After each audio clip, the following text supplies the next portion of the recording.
সিরিজের নম্বর তারি শত ঘটনা তুলে ধরি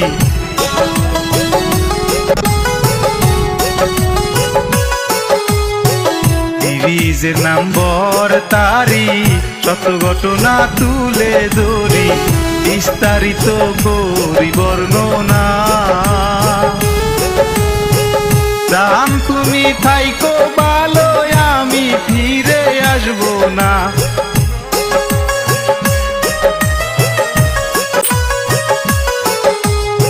স্ট্যাটাস দেয় ইনস্টাগ্রামে